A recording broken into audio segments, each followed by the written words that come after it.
Começo agradecendo e dizendo da alegria de estar aqui. Esse ambiente é sempre muito inspirador. Estamos encontrando muitos amigos. E eu queria, então, escolher alguns aspectos que eu acho que são interessantes, que de alguma maneira foram referidos, mas que eu queria retomar por uma perspectiva que é a minha, de professor de Direito e de alguém que nos últimos 20 anos ajudou a construir as reformas na privatização, na construção legislativa, na construção de instituições e por aí vai. Bem, eu creio que quando, no final da década de 80, veio a crise das empresas estatais, iniciou-se uma tendência que vinha a ser considerada uma tendência importante para o nosso salto de infraestrutura, que seria o que? A privatização. Privatização significava o quê? Venda de empresas estatais, onde existisse, seria um lado, e outro, concessões ou outras maneiras de atribuir ao particular um papel que ele não tinha tido, né? Então, esse foi um primeiro elemento. Reduzir o papel do Estado. E eu acho que as perguntas que nós devemos fazer é o quanto nós estamos apostando nesse caminho. Em relação a esse, eu creio que foi se formando um certo consenso quanto à importância dessa participação privada. Claro que isto vai variando com o tempo, há momentos diferentes nesses 20 anos, né, em que o processo é mais rápido, é mais lento. Os últimos anos continua sendo um período em que no âmbito federal se faz concessões. Nós não temos tantos ativos a privatizar, mas nos processos de disputa das concessões, as empresas estatais estão sendo colocadas como muito atuantes, né? Quer dizer, como sócias de concessionárias no setor elétrico, no setor de aeroportos. E aí uma discussão interessante é saber que sentido faz isto, né? Do ponto de vista do financiamento. Precisamos do financiamento das empresas estatais, é isso que nós estamos querendo, esse é o principal objetivo.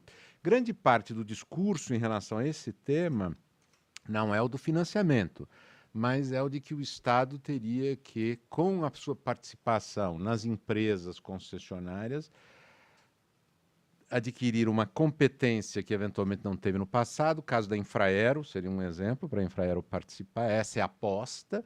Então, seria um preço a pagar para que a Infraero se capacitasse para cumprir no resto do Brasil a missão de operador de infraestrutura aeroportuária, né?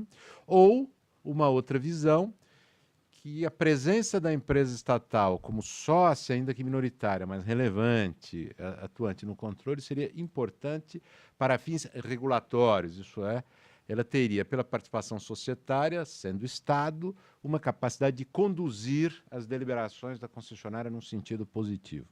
E eu diria que essas são hipóteses a testar. Isto é, nós temos que ver em que medida essa aposta dos últimos anos tem sido bastante feita.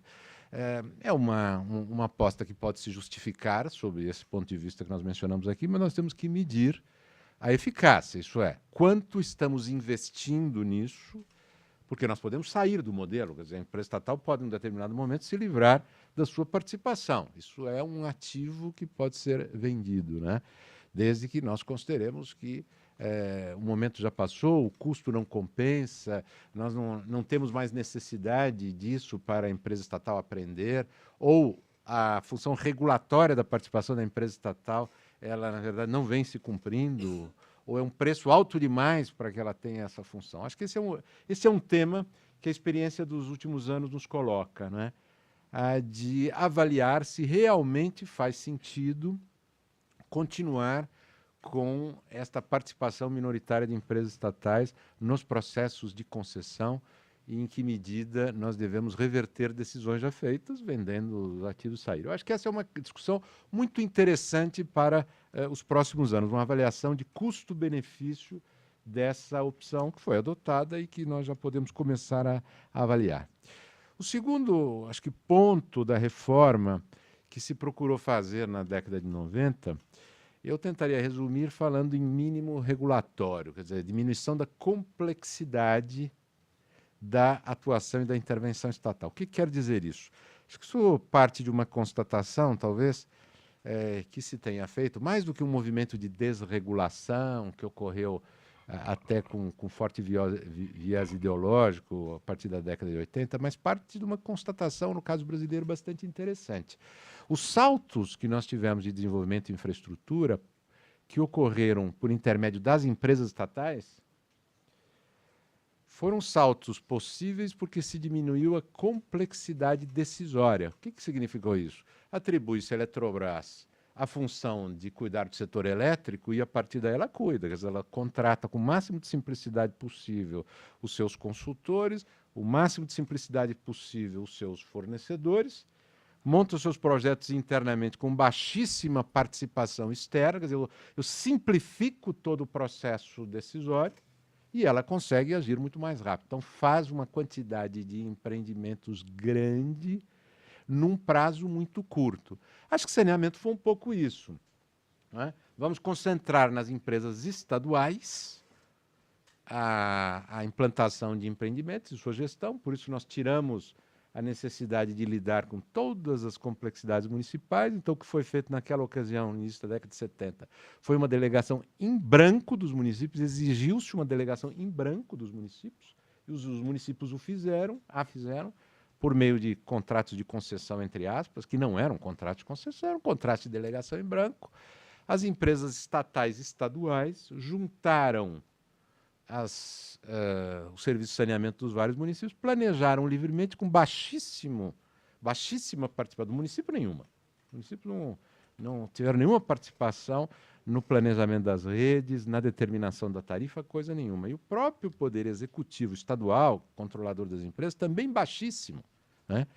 Tudo se resolveu lá no ambiente das empresas. Isso tudo teve uma estratégia de simplificação do processo, diminuir a complexidade. Bom, quando o modelo de empresas estatais começa a se esgotar, então na década de 90 nós vamos partir para uma outra rodada, vem o problema. Sim, mas nós vamos colocar o Estado decidindo tudo. Então, uma das apostas foi: nós precisamos apostar num mínimo regulatório. O que significou isso em termos práticos?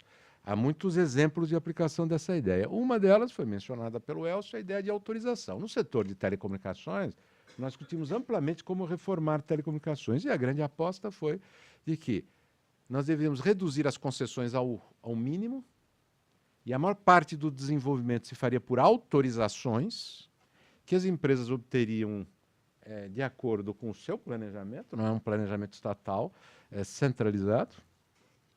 Então, haveria uma grande liberdade de entrada e uma garantia de permanência. Então, a preocupação na legislação, na reforma da legislação, foi fazer com que as autorizações de telecom fossem muito estáveis, quer dizer, não houvesse poder discricionário para o Estado, nem para o Estado, digo a administração pública, né? Decidir se o interessado entra ou não entra, e nem se ele permanece ou não permanece. Essa foi uma solução bastante importante na dinamização do setor de telecomunicações, mas não foi a única. Em relação às concessões, porque fizemos concessões em relação à telefonia fixa, então criamos 4 concessionárias no Brasil, que depois resultaram sendo 3, né, com a fusão da Oi com a Brasil Telecom. Né? Mas em relação à concessão, também uma opção de simplificação, de mínimo de regulação. O que significou isso? Processo licitatório o mais simples possível. Vamos vender a empresa estatal, e o que nós queremos ver é quem tem dinheiro para pagar. É isto. E quem será o concessionário? Quem tiver dinheiro para pagar. Vamos apostar que a capacidade de levantar recursos será medida pelo mercado como um índice de capacidade de depois pagar os empréstimos e tal. Essa foi uma aposta que simplificou brutalmente o processo licitatório. Muito do que se fez em processos licitatórios bem-sucedidos foram opções simplificadoras. Né? Quer dizer, ao invés do Estado trazer para si a análise de uma miríade de coisas, e ele tendo que tomar decisões prévias colocando em edital de licitação, ele passou adiante. A outra coisa, em relação à telecom, também um exemplo interessante, é o de, ao invés de o Estado planejar os ativos, ele planejar a entrega, os serviços. Né? O que seria entrega? Então, os contratos de concessão em telefonia deram absoluta liberdade para a formação da rede, como as empresas bem quisessem, não precisavam ter rede própria, poderiam alugar, poderiam fazer o que quisesse, desde que cumpridas metas de universalização. Isso é, desde que fosse capaz de oferecer serviço a quem pedisse, em tantas horas, em tais lugares. Essa foi uma opção. Mínimo regulatório nesse sentido. Vamos impor a temperatura média, como o Gessner exemplificava, mas não vamos nós, no contrato de concessão, dizer como essa temperatura vai ser obtida. Isso simplifica a montagem do projeto de concessão ou mesmo de privatização, de desestatização, quando envolvida a venda de empresa estatal, simplifica muitíssimo o acompanhamento do contrato pelo regulador, né? E dá liberdade ao setor privado para usar as melhores soluções. Essa foi digamos, uma opção, o tal do mínimo regulatório. Em que medida nós fomos coerentes no longo prazo com estas opções? As nossas tendências vêm variando muito com o tempo. E eu diria que não existe, assim, um consenso entre nós em relação a esta ideia. Será que a aposta de mínimo regulatório continua o tempo todo tendo assim, uma convergência de apoios? Creio que não. Por exemplo, no setor portuário, que o Elcio mencionou, a autorização portuária para portos privados, com esse efeito de liberalização, para quem quisesse instalar seu próprio porto, apareceu em 93. E autorizações foram feitas. Quando veio uma pressão contrária, o governo federal edita em 2008 um decreto que amarrou. Quer dizer, foi um momento em que esta ideia de mínimo regulatório foi derrubada, quer dizer, entrou em crise. O governo foi por uma outra linha, para reverter essa decisão, felizmente, creio eu, 5 anos depois, né? Com a constatação de que eu acho, suponho, foi um equívoco. O grande problema é saber se nós temos clareza de que está por trás da aprovação da nova lei de portos uma ideia de mínimo regulatório. Por quê? Porque o risco, como ocorreu em relação à lei passada, ainda que essa possa ser melhor quanto a isso, é o risco de, com o decorrer do tempo, o Estado querer trazer a si toda a complexidade. Por quê? Porque isso lhe dá poderes de arbitrar a disputa entre os vários sujeitos, quem ganha, quem perde, etc. e tal. Então, eu acho que esta é uma dúvida importante, o quanto nós continuamos acreditando no mínimo regulatório. Mínimo regulatório não significa nada de desregulação louca, não é isto. São sempre as opções que simplificam a participação do Estado no processo, seja de montagem de projetos para serem levados à licitação, seja na decisão sobre a licitação, seja no acompanhamento dos contratos e por aí vai, né?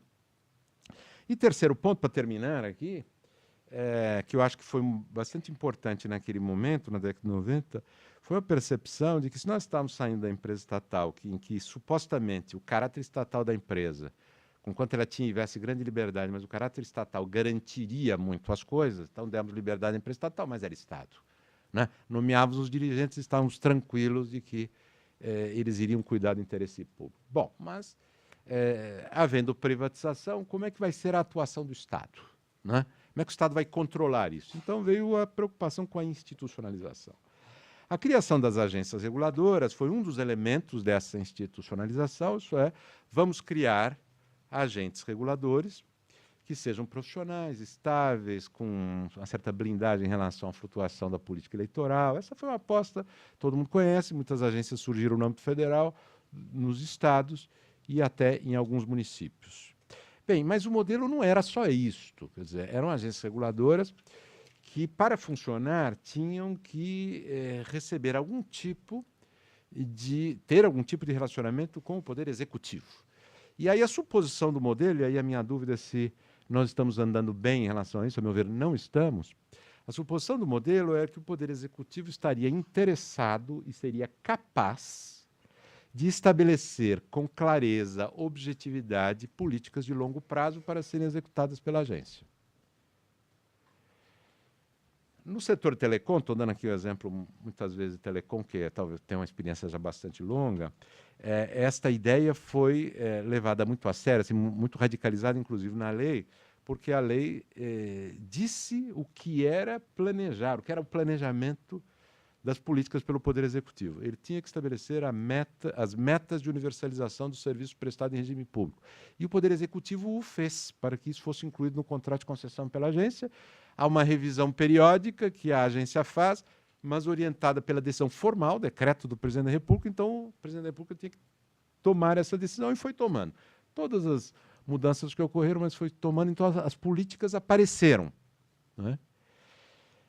A pergunta é, isto vem acontecendo nos vários setores? Quer dizer, uma política institucionalizada, que seja assumida, uma política clara, com metas definidas, que gerem obrigações e que, a partir delas, a agência possa implementar com autonomia e com qualidade técnica, passando de governo a governo, esses planos, eu diria muito pouco. Muito pouco. Por exemplo, nós tivemos o setor de aeroportos, sucessos importantes, nós temos que registrar, mas as decisões foram decisões de caso concreto. Quer dizer, o governo, num certo momento, um pouco surpreendentemente, decidiu que ia privatizar 3 aeroportos.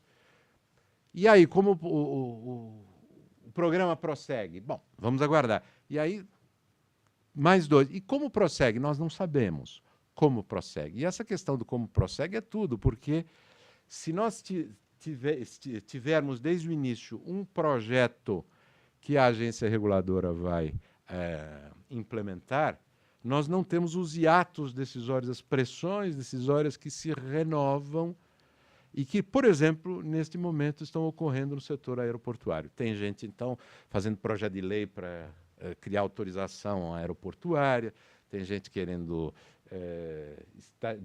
estadualizar aeroporto, tem gente contra, enfim. Quanto tempo essa briga... É uma briga sobre política, né? Quanto tempo essa briga pode nos tomar? Muito tempo. Essas brigas tomam muito tempo. Vejam que o exemplo do setor de portos, né, que em 2008 edita um decreto que acaba praticamente com os portos privados, acaba com os portos privados como tal, e 5 anos depois o reverte e mostra o tempo que se perde com isso. Depois, quando se toma a decisão então vamos abrir, há um tempo de implementação, porque a reação, o setor privado está vivo, os interesses estão vivos, né? Então, eu creio que em relação a isso nós temos falhado, né? E falhado por quê? Por algo que, estou terminando aqui, Sérgio, por algo que o deputado Alberto Goldman, que foi o relator da Lei Geral de Telecomunicações, dizia com muita graça que ele tem, dizia, olha, essa história de mandar o Poder Executivo fixar a política não vai dar certo, porque o Poder Executivo, se fixar a política, ele perde o poder. Fixar a política de longo prazo com clareza é perder poder. E, a partir de então, a instância de deliberação passa a ser a agência no modelo que nós criamos, né? Passa a ser a agência. Então, o que o Poder Executivo vai querer o tempo todo é não fixar política nenhuma de longo prazo, para poder ser sempre o ator central que vai decidir cada estrada, cada aeroporto, cada exigência no edital de licitação, porque tem uma disputa, o setor privado está lutando, um querendo matar o outro no edital de licitação, não é? Põe isso aí que elimina o meu concorrente. Diz que quem já obteve concessão agora não pode obter. Com isso eu mato o concorrente. Bom, e se o Poder Executivo não estabelece políticas de longo prazo, diz aqui cessou a minha atuação, agora a questão é técnica com a agência, evidentemente este contencioso continua aberto o tempo todo. Eu acho que nós temos passado por isso em vários setores, a dificuldade de poder público fixar políticas, porque no fundo, não é só uma questão de improvisação, tem isso também, o improviso, o Brasil é confuso, enfim, nós vivemos enfrentando 1000 desafios ao mesmo tempo, isso é verdade, não podemos minimizar a importância disso, né? Mas, ao outro lado, eu creio que não há exatamente um consenso em relação a esta ideia de que o Poder Executivo fixa políticas são coisas claras, são determinadas e depois, a partir daí, as licitações se modelam, os contratos são modelados, são gerenciados, o aprendizado a longo prazo acaba sendo usado pela agência para melhorar a sua modelagem futura. Creio que não há no Poder Executivo brasileiro, nem no nível federal, nem no nível dos estados, muito menos dos municípios, a aceitação desta ideia, que significa diminuir o seu poder do dia a dia para concentrar o seu poder num planejamento mais sofisticado. Nós estamos ainda numa visão de prefeito, de prefeiticidade pequena. Eu quero me envolver em cada detalhe, etc. e tal. Acho que isso é um ponto que nós podemos discutir, é importante, mas é algo que impede a institucionalização que nós montamos na década de 90 e que, teoricamente, nós mantemos, porque as agências existem, essa ideia de fixar a política está na legislação, o Poder Executivo diz que fixa a política, mas quando se vai ver o que ele fixou, são coisas muito frágeis, não tem consistência jurídica, na verdade são coisas vagas para definir depois aquilo que interessa. Então, eu acho que esses são os 3 pontos, né? A ideia de privatização, setor privado, segunda de mínimo regulatório, a terceira dessa institucionalização que envolve o poder executivo, fixando políticas claras de longo prazo. Acho que são 3 temas em que nós apostamos muito e que talvez uma clareza em relação a eles nos ajude a pensar o futuro. Como é que nós damos os saltos do futuro? É isso, Sérgio.